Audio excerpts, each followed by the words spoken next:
It was Christmas Eve, and my family and I were returning from a long trip visiting relatives. The road was empty, filled with that eerie quietness you only feel on holidays like this. It was close to midnight when we stopped at a gas station in the middle of nowhere. My dad got out to fill the tank, my mom went inside the convenience store, and I stayed in the car, scrolling through my phone. That's when I noticed a man standing in the shadows near a broken streetlight. He was wearing a dark coat with a hood, but it was his gaze that unsettled me. Even from a distance, I could feel his eyes locked on the car, or maybe on me. I tried to ignore it, but there was something deeply disturbing about how still he stood, like a statue. When my mom returned, I mentioned the man to her, but she shrugged it off, saying he was probably just someone waiting for a ride. The man didn't move as we drove away, and for a moment, I thought I'd left him behind along with that uneasy feeling. But even after we were back on the road, I couldn't shake his image from my mind. Something about him felt wrong, though I couldn't put my finger on what. What I didn't expect was that he would return and turn Christmas Eve into the most terrifying night of my life. We got home shortly after midnight. The rain started soon after, bringing a heavy storm with thunder that made the windows rattle. Exhausted from the trip, I went straight to my room. As I got ready for bed, the sound of the rain hitting the roof was almost comforting. My bed was near the window, and the occasional flashes of lightning lit up the yard. In one of those flashes, I saw him. There he was, the man from the gas station, standing outside in the middle of the yard, staring directly at my window. I froze, unable to move, trying to convince myself I was imagining things. But another flash illuminated the yard, and he was still there, motionless, his eyes fixed on me. My heart raced, and I bolted to my parents' room, nearly tripping in the hallway. I told them about the man, but at first, they thought it was just my imagination or the storm playing tricks on me. I insisted, and my dad went to the living room window to check. He didn't see anything, but when he opened the door to look more closely, something felt off. The yard lights were flickering because of the storm, and the feeling of being watched was almost tangible. My mom immediately called the police while my dad started locking all the doors and windows. At that moment, we all knew something was seriously wrong. As we waited for the police to arrive, the tension in the house was unbearable. Every crack of thunder seemed to amplify our fear. My dad paced the living room, checking the locks repeatedly, while my mom tried to calm me down, though she was clearly terrified herself. I crept back to my room window, careful not to be seen, and peeked outside. The man was gone. My stomach turned. He had moved, but where? The feeling that he was still nearby was suffocating, as if the entire house was under surveillance. Soon after, the red and blue lights of a police car lit up the street. The officers arrived quickly, but the relief was short-lived. They walked around the house, inspecting the area, and after a few minutes, one of them knocked on the door. With a serious expression, he informed us that they had found fresh footprints in the yard, leading to one of the living room windows. "We're going to check the area," he said, before heading to the backyard and the shed. When they opened the shed door, I heard a sound I'll never forget. The officer shouting for someone to come out with their hands up. My heart seemed to stop, and my mom gripped my arm so tightly she left marks. When the officers escorted the man out of the shed, the tension in the air reached its peak. He was soaked from the rain, wearing the same dark coat from the gas station, now smeared with mud. But what frightened me most was his expression. A strange, almost triumphant smile, as if he had achieved exactly what he wanted. He didn't resist arrest, nor did he say a word as they put him in the patrol car. One of the officers came back to explain what had happened. Inside the shed, they had found tools that had been moved and a small bag containing items he seemingly planned to use to break into our house. It was clear he had been there to invade our home. That night, the police assured us he would remain in custody, but the relief was mixed with lingering fear. The idea that someone could follow us for hours and then try to enter our home was too horrifying to comprehend. In the days that followed, we installed a security system, reinforced the locks, and even put up cameras around the property. Despite those measures, it took me months to sleep without feeling like someone was watching me from the window. We never learned exactly why he chose us or what he intended to do. But even now, every time I see a stranger lingering in the shadows or lightning flashes across my room, I feel that same cold chill run down my spine.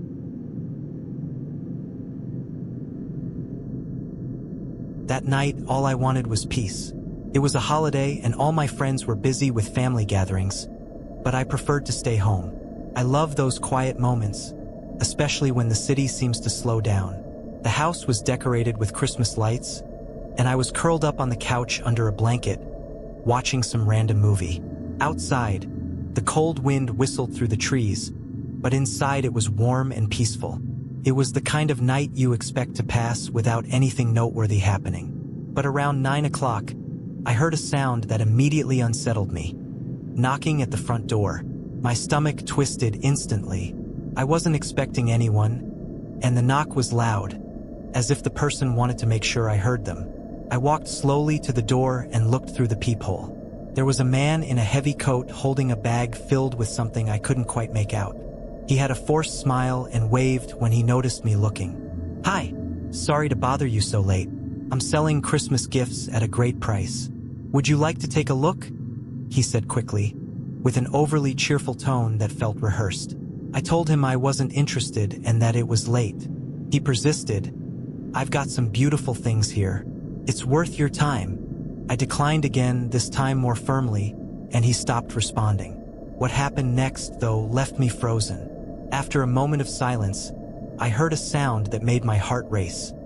The click of the doorknob being turned. He was trying to open the door. Thankfully, I always kept it locked, but hearing that sound was enough to paralyze me for a few seconds. "Hey, what are you doing?" I shouted, trying to sound more confident than I felt. He didn't answer. Instead, he started banging on the door, harder this time, as if trying to break it down. My first instinct was to back away, but then I ran to grab my phone. With shaking hands, I called the police, trying to explain the situation while the sound of pounding filled the background. While waiting for the police, I heard heavy footsteps moving around the house. I went to the kitchen, where there was a window overlooking the backyard, and saw him passing by, illuminated by the outdoor lights. He seemed to be looking for another way to get in. My heart was pounding, and the sense of vulnerability was overwhelming. I thought about running to a neighbor's house, but I wasn't sure I'd make it in time. That's when I heard a loud, firm voice outside. "Hey, what do you think you're doing?" It was my neighbor, a burly man who always seemed to keep an eye on the street. The man stopped for a moment, as if deciding whether to confront my neighbor or flee. Finally, he ran toward the sidewalk, disappearing into the darkness. As soon as the man fled, my neighbor knocked on my door to check if I was okay. I opened it, still trembling, and quickly explained what had happened. He looked visibly concerned and insisted on staying with me until the police arrived. A few minutes later, red and blue lights lit up the street, and 2 officers got out of the patrol car. I told them everything, from the man's approach to his attempt to force his way in. My neighbor also described how he'd seen the man walking around the yard, clearly looking for a way to break in. The officers began patrolling the neighborhood, but it didn't take long for them to uncover something even more disturbing. As they checked the area, one of the officers returned to my house with a serious expression. "We found footprints around other houses on this street," he said. "It looks like he was trying different doors and windows before coming here. The thought that he might have tried to break into multiple homes before reaching mine made me feel sick." To make matters worse, the officer explained that there had been recent reports of similar incidents in nearby neighborhoods, a man approaching residents under various pretexts before attempting to break in. It seemed like he was testing who would be most vulnerable.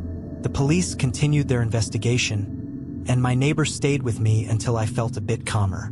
They reassured me that I had done the right thing by not opening the door and calling the police immediately. That night, I couldn't sleep. Every small noise, every shadow at the window felt like him coming back. The next day, the officers returned with more information. Although they hadn't caught the man, they had linked him to a series of attempted break-ins in nearby areas. It seemed he had a pattern of acting during holidays, knowing people might be distracted or less cautious. After that incident, I installed security cameras and even bought an extra lock for the door. The scare was enough to teach me never to underestimate strange situations, even in a seemingly safe neighborhood. My neighbor, who had previously been just a distant figure on the street, became someone I trust deeply. He told me that if he hadn't seen the man walking around my yard, the story might have ended differently. Although the intruder was never found, the experience left me with an important lesson. Always trust your instincts and take precautions, especially when everything seems so calm that you're tempted to let your guard down.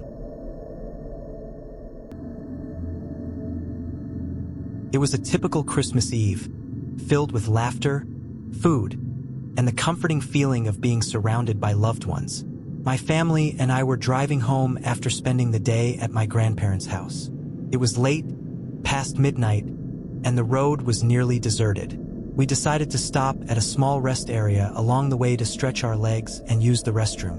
While my dad was refueling the car, I noticed a man standing across the parking lot. He was leaning against a post, wearing a dark coat and a cap that hid much of his face.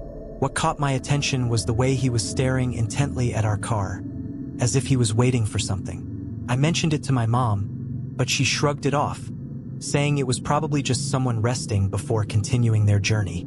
Even so, the sight of him made me uneasy. He wasn't doing anything, just standing there, completely still, watching. When we finally got back in the car and drove off, I looked in the rearview mirror. He was still there, standing in the same spot, his gaze following us as we pulled away. At that moment, I tried to convince myself I was just being paranoid.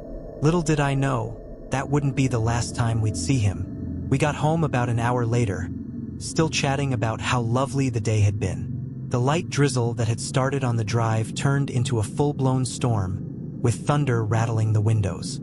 The house was quiet and cozy, decorated with Christmas lights twinkling on the porch. While my mom went to put away leftovers from dinner and my dad got ready for bed, I decided to scroll through my phone one last time before heading to my room. That's when I heard a strange noise outside, a faint clicking sound, almost drowned out by the rain. Curious, I got up and went to the living room window to check. What I saw made me freeze. The same man from the rest stop was standing in our driveway. He appeared to be reaching for something near the security camera mounted above the garage. He was wearing the same dark coat, now soaked from the rain, and was holding what looked like a small tool. My stomach churned, and I ran to tell my dad. He rushed into the living room, peeked out the window, and whispered, "Stay quiet. I'm calling the police." My mom joined us, clearly alarmed, and began locking all the doors while we waited for help to arrive. As we waited, the man continued fiddling with the cameras, seemingly unaware that we were watching him. My dad whispered into the phone, describing the situation to the dispatcher, while my mom clung to my arm, trying to stay calm. The storm outside made everything feel more surreal, with flashes of lightning briefly illuminating the intruder's face. What unnerved me the most was how calm he seemed, as if he knew exactly what he was doing and wasn't afraid of being caught. After what felt like hours, though it was only minutes, the flashing lights of a police car lit up our street.